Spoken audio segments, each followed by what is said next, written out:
ഒരു നീണ്ട കാലയളവിന് ശേഷമാണ് ഇപ്പം നമ്മുടെ കുട്ടികൾ പുറത്തേക്ക് ഇറങ്ങുകയും അവരുടെ കൂട്ടുകാരുമായിട്ട് മിങ്കിൾ ചെയ്യുകയും ഒക്കെ ചെയ്യാൻ തുടങ്ങിയത്. അപ്പം പല പേരൻസും വന്ന് പറയാറുണ്ട്, ഇപ്പം എല്ലാ ദിവസവും തിരിച്ച് വീട്ടിലെത്തി കഴിയുമ്പോൾ ഒന്നെങ്കിൽ ജലദോഷം, അല്ലെങ്കിൽ ഒരു തുമ്മൽ, ചുമ, അങ്ങനെ എന്തെങ്കിലും കൊണ്ടായിരിക്കും കുട്ടി തിരിച്ചു വരിക. അല്ലെങ്കിൽ സ്കിന്നിലാണെങ്കിൽ ഒരു ചെറിയ റാഷോ എന്തെങ്കിലും പ്രശ്നമായിട്ടായിരിക്കും തിരിച്ചു വരിക. അപ്പം സ്വാഭാവികമായിട്ട് അതൊരു വലിയ കൺസേൺ ആയിട്ട് മാറുവാണ് അല്ലേ, പേരൻസിൻ്റെയൊക്കെ എന്താണ് എൻ്റെ കുഞ്ഞിന് ഇങ്ങനെ എപ്പോഴും എപ്പോഴും വരുന്നത് എന്ന്. അപ്പം പലപ്പോഴും നമ്മളൊരു കുട്ടിയെ അസസ് ചെയ്യണ ആ കുഞ്ഞിനെ കാണുമ്പോൾ അല്ല ആ കുട്ടിയുടെ ഒരു ലുക്കും, വണ്ണം വെച്ചിരിക്കുവാണോ, അതിന് വെയിറ്റ് എത്രയുണ്ട് എന്നൊക്കെ വെച്ചാണ്. ആക്ച്വലി അതല്ല ഒരു കുട്ടിയെ അസസ് ചെയ്യേണ്ട ക്രൈറ്റീരിയ. ഒരു കുട്ടിയെ അസസ് ചെയ്യേണ്ടത് ആ കുട്ടിയുടെ ആക്ടിവിറ്റി ലെവൽസും ആ കുട്ടിയുടെ ഇമ്മ്യൂൺ റെസ്പോൺസസുമാണ്. ആ കുട്ടിക്ക് എത്രമാത്രം ഇമ്മ്യൂണിറ്റി ഉണ്ട്, എത്രമാത്രം ആ കുട്ടിക്ക് പ്രകൃതിയിൽ വരുന്ന ചെറിയ ചെറിയ കാര്യങ്ങളെ, അതിന് ചുറ്റുവട്ടത്ത് അതിൻ്റെ എൻവയൺമെൻറ്റിൽ വരുന്ന ചെറിയ ചെറിയ കാര്യങ്ങളെ ഉൾക്കൊള്ളാനും പ്രതിരോധിക്കാൻ പറ്റുന്നുണ്ട്. അപ്പം അതിനെയാണ് നമ്മളൊരു കുഞ്ഞിൻ്റെ പ്രതിരോധ ശേഷി എന്ന് പറയുന്നത്. അപ്പോൾ പ്രതിരോധ ശേഷിയുള്ള ഒരു കുട്ടി ചിലപ്പോൾ കാണുമ്പോൾ അല്ലെങ്കിൽ ഒരു കാഴ്ചയിൽ നോക്കുമ്പോൾ വലിയ വണ്ണമുള്ള കുട്ടിയായിരിക്കണമെന്നില്ല, ഭയങ്കര എന്താ പറയുക, ഇങ്ങനെ ചബ്ബിയായിട്ട് അതാണല്ലോ നമ്മുടെ ഹെൽത്തിൻ്റെ ഒരു ക്രൈറ്റീരിയ ആയിട്ട് നമ്മൾ കാണുന്നത്. അങ്ങനെ കാണണമെന്നില്ല. പക്ഷേ ഈ കുട്ടിക്ക് പെട്ടെന്ന് അസുഖങ്ങളൊന്നും വരുന്നില്ല. ഈ കുട്ടിക്ക് സാധാരണ കുഞ്ഞുങ്ങളെക്കാളും കാര്യങ്ങൾ ചെയ്യുമ്പം അതിനുള്ളൊരു പ്രാപ്തിയുണ്ട്. കളിച്ചിട്ട് വന്നാലൊന്നും വലിയ ക്ഷീണമില്ല, തളർച്ചയില്ല. അപ്പോൾ ഇത്തരത്തിലുള്ള കുട്ടികളുടെ പ്രതിരോധ ശേഷിയാണ് നമ്മൾ നല്ല പ്രതിരോധ ശേഷിയുള്ള കുട്ടി എന്ന് പറയുന്നത് ഇങ്ങനത്തെ കുഞ്ഞുങ്ങളെയാണ്. അപ്പോൾ എങ്ങനെയാണ് നമുക്കൊരു കുട്ടിയുടെ പ്രതിരോധ ശേഷി ഇമ്പ്രൂവ് ചെയ്യാൻ പറ്റുക? ഇപ്പം അസുഖങ്ങളിൽ നിന്നൊരു പ്രതിരോധ ശേഷി നേടുക എന്നുള്ളതിന് നമുക്ക് കൃത്യമായിട്ട് മരുന്നുകളുണ്ട് അല്ലേ. ഇപ്പം നമ്മൾ ഇന്ന അസുഖം, ഇപ്പോൾ കോവിഡ് വന്നു, അപ്പോൾ ഹോമിയോ മരുന്നുകളുണ്ട് പ്രതിരോധ ശേഷി കൂട്ടാനായിട്ടുള്ളത്, അങ്ങനെ വരാം. പക്ഷെ നമുക്ക് സ്പെസിഫിക് ആയിട്ട് അസുഖങ്ങൾക്കാണ് പ്രതിരോധ ശേഷിക്ക് മരുന്നുകൾ എന്ന് പറയുന്നത്. അല്ലാതെ നമ്മൾ ജനറലി കുട്ടിയുടെ പ്രതിരോധ ശേഷി കൂട്ടണമെങ്കിൽ എന്തെല്ലാം ചെയ്യാൻ പറ്റും? അപ്പോൾ അത് വരേണ്ടത് ആ കുട്ടിയുടെ ലൈഫ് സ്റ്റൈലിൽ നിന്നാണ്. അപ്പോൾ ലൈഫ് സ്റ്റൈലിൻ്റെ ഒരു മേജർ ഭാഗം എന്ന് പറയുന്നത് ഒരു കുട്ടി കഴിക്കുന്ന ഭക്ഷണമാണ്. അപ്പോൾ എന്തൊക്കെ തരത്തിലുള്ള ഭക്ഷണങ്ങളാണ് കുട്ടികൾ കഴിക്കേണ്ടതെന്നാണ് നമ്മൾ ആദ്യം നോക്കേണ്ടത്. ഇപ്പോൾ വളരുന്ന പ്രായത്തിലുള്ള ഒരു കുട്ടിയാകുമ്പോൾ സ്വാഭാവികമായിട്ട് ആ കുഞ്ഞിന് ഏറ്റവും കൂടുതൽ കൊടുക്കേണ്ടത് പ്രോട്ടീൻസ് അല്ലെങ്കിൽ ജീവകങ്ങളാണ്. അപ്പോൾ പ്രോട്ടീൻസ് നമുക്ക് എവിടെ നിന്ന് കിട്ടുന്നു? സ്വാഭാവികം നമ്മൾ ആദ്യം ചിന്തിക്കുന്നത് എന്താ, നോൺ വെജ് അല്ലെ, മുട്ട, പാല് അല്ലെങ്കിൽ ഇറച്ചി, ഈ വക സാധനങ്ങളായിരിക്കും പ്രോട്ടീൻസ് കൂടുതൽ കൊടുക്കുന്നത്. ഇവയെല്ലാം പ്രോട്ടീൻസിൻ്റെ നല്ല സോഴ്സസ് ആണ്, സമ്മതിച്ചു.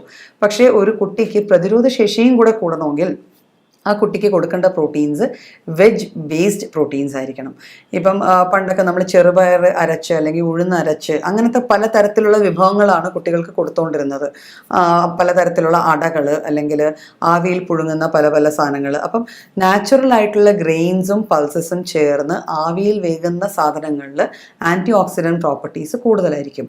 ആൻറ്റി ഓക്സിഡൻറ്റ് പ്രോപ്പർട്ടീസ് കൂടുന്ന മാത്രയിൽ തന്നെ അതിൽ നിന്ന് കിട്ടുന്ന ശരിക്കും കുറേ അധികം എന്താ പറയുക, കുറേ പ്ലാന്റ് ആൽക്കലോയിഡ്സ് ഉണ്ട്, അത് ഫൈറ്റോ കെമിക്കൽസ് എന്ന് പറയും. അതൊക്കെ നമ്മുടെ ശരീരത്തിൻ്റെ വളർച്ചയ്ക്കും പ്രതിരോധ ശേഷി നേടിത്തരാനും തക്കതായ സംഭവങ്ങളായിരിക്കും. അപ്പോൾ ഈ തരത്തിലുള്ള ഭക്ഷണങ്ങൾ വേണം നമ്മൾ കുഞ്ഞുങ്ങൾക്ക് കൂടുതലുമായി കൊടുക്കുക. അതായത് നേച്ചർ ബേസ്ഡ് ഇലക്കറികൾ നമുക്കൊക്കെ അറിയാം, വൈറ്റമിൻസിൻ്റെയും ഫോളിക് ആസിഡിൻ്റെയൊക്കെ സോഴ്സ് എന്ന് വെച്ചാൽ ഇലക്കറികളാണ്.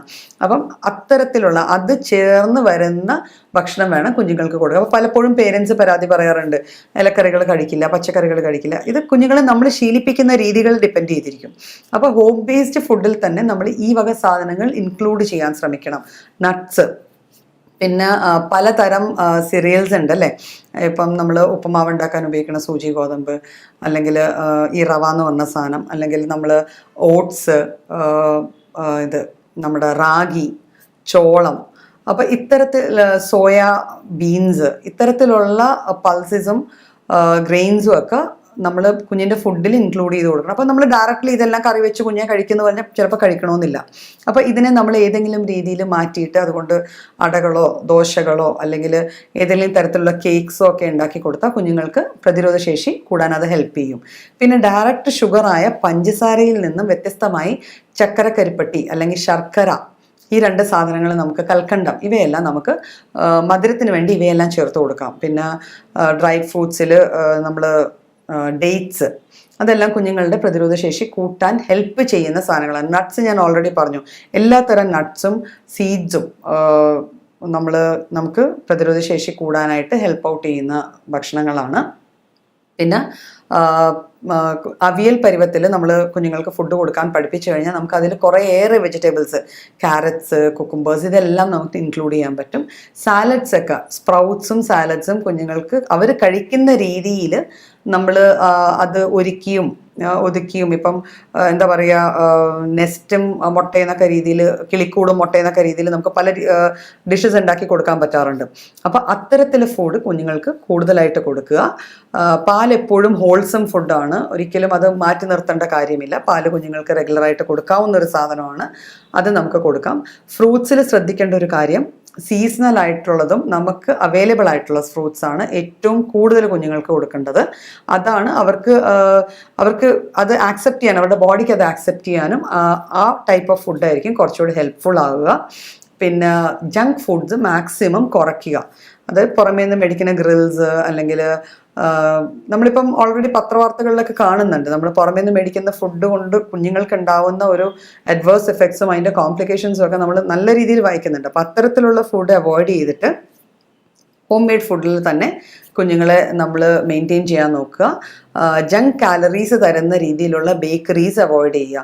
പലപ്പോഴും പേരൻസിൻ്റെ പരാതി, അവൻ ബിസ്ക്കറ്റ് അല്ലാതെ ഒന്നും കഴിക്കില്ല. ഒരു കുഞ്ഞൊരിക്കലും സ്വതവേ പോയി ബിസ്ക്കറ്റ് വാങ്ങുകയല്ല ചെയ്യുന്നത്.